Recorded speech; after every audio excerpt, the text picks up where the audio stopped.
누가복음 2장 1절. 그때 가이사 아구스도가 영을 내려 천하로 다 호적하라 하였으니 이 호적은 구레네가 수리아 총독되었을 때 처음 한 것이라. 모든 사람이 호적하러 각각 고향으로 돌아가매 요셉도 다윗의 집 족속이므로 갈릴리 나사렛 동네에서 유대를 향하여 베들레헴이라는 다윗의 동네로 그 약혼한 마리아와 함께 호적하러 올라가니 마리아가 이미 잉태하였더라. 거기 있을 그때 해산할 날이 차서 첫 아들을 낳아 강보로 싸서 그 위에 뉘었으니 이는 여관에 있을 곳이 없었음이로라. 아멘. 예수님이 이 땅에 오실 때 을 중에 을로 탄생하셨습니다. 누가가 전한 성탄 메시지는 이 왕 영웅의 탄생 이야기치고는 너무나 초라합니다. 누가는 히스토리안입니다. 역사학자로서 당시 역사를 고증해서 주변의 인물, 위대한 인물과 역사적 사실들을 먼저 증거합니다.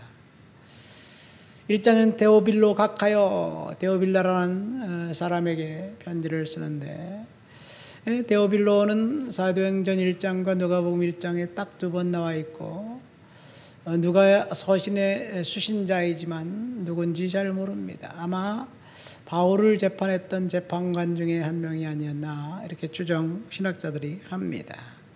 법정 기록을 사건을 담당했던 고위 이제 공무원 관리 중 한 사람이었다고 생각합니다. 오늘 우리가 읽은 2장에 보면 가이사 아구스도가 나오는데 초대 로마 황제 케이사르 아우구스투스입니다. 아우구스투스 로마 황제, 그 다음에 3장에 티베리우스 아우구티스, 티베리우스는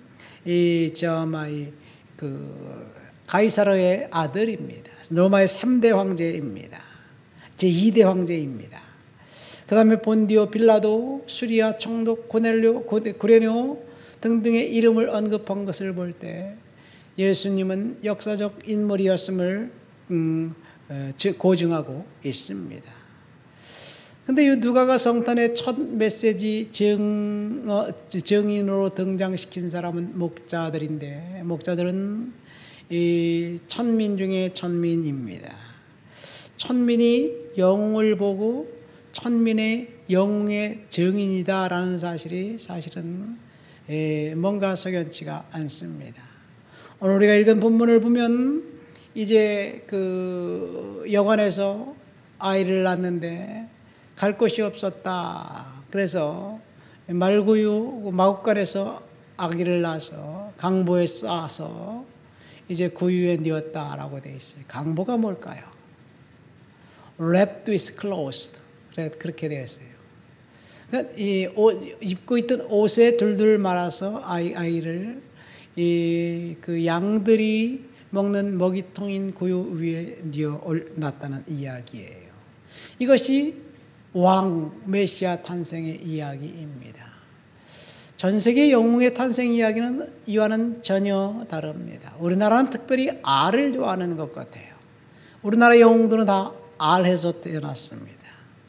주몽, 석탈에, 박혁것에 다 알에서 태어났습니다.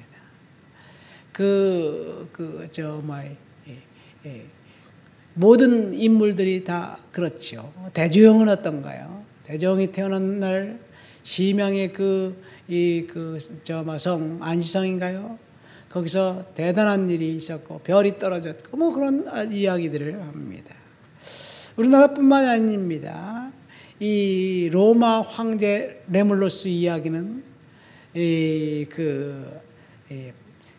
쌍둥이 형제인데 그 바구니에 담아서 테레베 강에 떠내려 보냅니다. 모세 이야기하고 똑같습니다. 근데 또 갑자기 거기는 이사야 이야기가 나와요. 딱따구리가 그 레무스 형제에게 음식을 갖다 줘서 먹었고, 그리고 늑대들이 키웠다. 늑대 젖을 먹고 컸다는 이야기예요. 이 레무스 형제가 나중에 로마를 이제 건국합니다. 로마 신화의 이야기이지요. 이게 영웅이에요. 영웅은 일반 사람들과 뭔가 좀 다르다라는 이야기를 하고 있습니다. 근데 예수님 탄생은 하층민 중에 한 명인 하층민들인 누가를 통해서 증언을 시킵니다. 을 중에 을로 태어나서 멸시받고 천대받다가 태어날 때부터 멸시받고 천대받던 예수님은 그 사역이 화려했음에도 불구하고 또다시 그 성전의 사두개인들과 바리새인들 서기관들에 의해서 이제 그 죽임을 당하고 예수를 따랐던 군중들이 십자가에 못 박아서 소리치면서 죽이라고 외칩니다. 예수님은 철저히 거부당했고 외면당했고 철저히 사람들에게 버림받았습니다. 날 때부터 메시아는 거부를 당했습니다. 오늘 우리가 읽은 본문 예수님이 이제 영안에서 탄생했는데 그때 그 상황을 보면 아무도 그 아기가 태어날 때 옆에서 도와준 사람이 없었습니다. 만약 여러분들 같으면 그럴까요? 누군가가 해산한 여인이 이 아이를 낳으려고 막 그런데 여러분 옆에 있어요. 그러면 여러분이 여관 주인이라면 그랬을까요? 내가 여관 주인이라면 아마 그렇게 하지는 않았을 거예요. 아무리 사람들이 많아서 빈 방이 없다고 할지라도 자기가 자는 방은 있지 않을까요? 해산한 여인이 아이를 낳는데 그 노천에서 수치스럽게 벌거벗고 아이를 낳을 수 있도록 한다는 것 자체가 난센스예요. 제가 여관 주인이라면 참 젊은 세대기 너무나 고생이 많네. 처다인가 봐. 힘들지? 일로 들어와. 내가 도와줄게. 자기 방에서 해산하도록 하고 따뜻한 물을 끓이고 그래서 씻겨주고 그렇게 할 것 같습니다. 근데 누가복음의 기록에 의하면 그 여관 주인은 아무런 조치도 취하지 않았고 그곳에 그 여관에 묵고 있었던 다른 사람들조차도 눈길 하나 주지 않았습니다. 내가 선대했다가 이 추운데 내 방을 내주라고 그럴 수가 없지. 그런 생각이지요. 이것이 당시 사람들의 이야기입니다. 1966년 개신도교 잡지인 가이드 포스트에 올라온 감동적인 이야기가 있어요. 한 작은 교회 성탄절 연극을 하는데 지적장애인이 이제 모든 학생들에게 아이들에게 연극 배역을 맡았는데 지적장애인 윌리에겐 줄 것이 없어요. 그래서 선생님이 생각도 못해 여관 주인 역할을 맡겼어요. 여관 주인 딱 손님 방 없습니다. 그런 얘기 한마디 하는 게 그 사람의 대사예요. 방 없습니다. 그렇게 얘기하는데 연습할 때는 방 없습니다. 그렇게 딱 대사를 잘했어요. 그런데 요셉이 배가 불뚝한 자기 아내를 데리고 문을 두드리는데 이제 방 없습니다. 그리고 문을 확 닫아야 되는데 이 윌리가 머뭇거려요. 그러니까 선생님이 저쪽 뒤에서 막 소리 지르는 거 방 없습니다. 방 없습니다. 막 이렇게 얘기하라고 소리 치는데 윌리가 나중에 빈 방 없어요가 아니라 요셉, 마리아 가지 마세요. 내 방을 내어드릴게요. 그렇게 각본에도 없는 이야기를 했어요. 그 연극이 얼마나 감동적이었던지 거기에 그 연극을 보기 위해서 참석했던 기자에 의해서 이제 그 매스컴을 탔고 그 이야기가 여러 나라에서 여러 버전으로 이제 흥행하고 있습니다. 빈방 없습니다. 이 연극이 최근까지만 해도 방영 많은 교회에서 하기도 했고 그랬었습니다. 출산에 임박한 그 여인을 아무도 돌보지 않았고 아무도 신경 쓰지 않았습니다. 여관 주인이 아마 왜 그랬을까? 아마 돈 때문에 그랬지 않았을까? 그 외양간 마구간이라도 돈 몇 푼이라도 받고 팔지 않았을까 이런 생각이 듭니다. 하루만 마구간 모퉁이에서 이 노천에서 문도 없는 곳에서 마리아는 아이를 출산했습니다. 거부당했습니다. 을 중에 을로 탄생했습니다.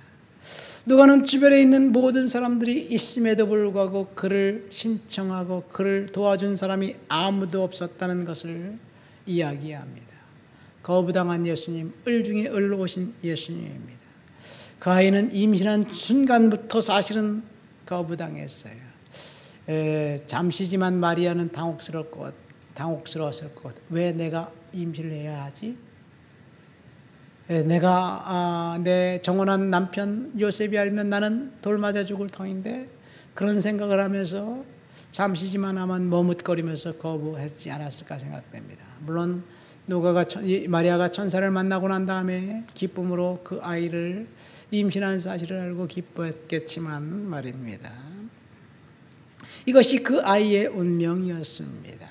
거부당한 예수님은 마지막 이제 종료주일 예루살렘 성에 입성하고 난 다음에 마지막으로 사람들에게, 군중들에게 거부당해서 십자가를 지십니다. 이것이 외면당하신 예수, 거부당하신 예수 왕의 이야기입니다. 군중들로부터 거부당한 것이 아니라 예수님은 또 사랑하는 제자들로부터 거부당했기도 합니다.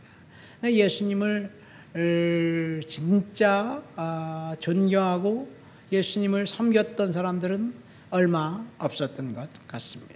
예수님은 버림받기 위해서 오셨고 버림받았고 십자가를 지셨고, 그리고 그 사건을 통해서 저와 여러분들이 구원받게 됩니다. 이것이 저와 여러분들에게 오늘 주시는 교훈이에요. 우리도 예수님을 거부할래? 너도 예수님을 거부할래? 주님이 말씀하시는 거예요. 오늘 본문을 통해서 여관 주인과 반대되는 그런 행동을 우리는 했으면 좋겠다. 그 어눌한 윌리처럼 요셉, 마리아 가지 마세요. 내 방 내어드릴게요. 여기 머무르세요. 그런 마음의 자세, 예수님을 구세주로 영접하고 은혜 가운데 오늘 저와 여러분들이 사시게 되시기를 예수님의 이름으로 축원드립니다. 하나님 아버지 감사합니다. 거부당하기 위해서 오신 예수님은 을 중에 을로 이 땅에 오셔서 생을 마감하시고 하나님 십자가의 모진 고난을 당하시고 구원의 역사를 이루신 것, 은혜를 생각할 때 감사드립니다. 하나님, 주님의 은혜 가운데 오늘도 살아가도록 우리들을 지켜 주시옵소서. 예수님의 이름으로 기도합니다. 아멘.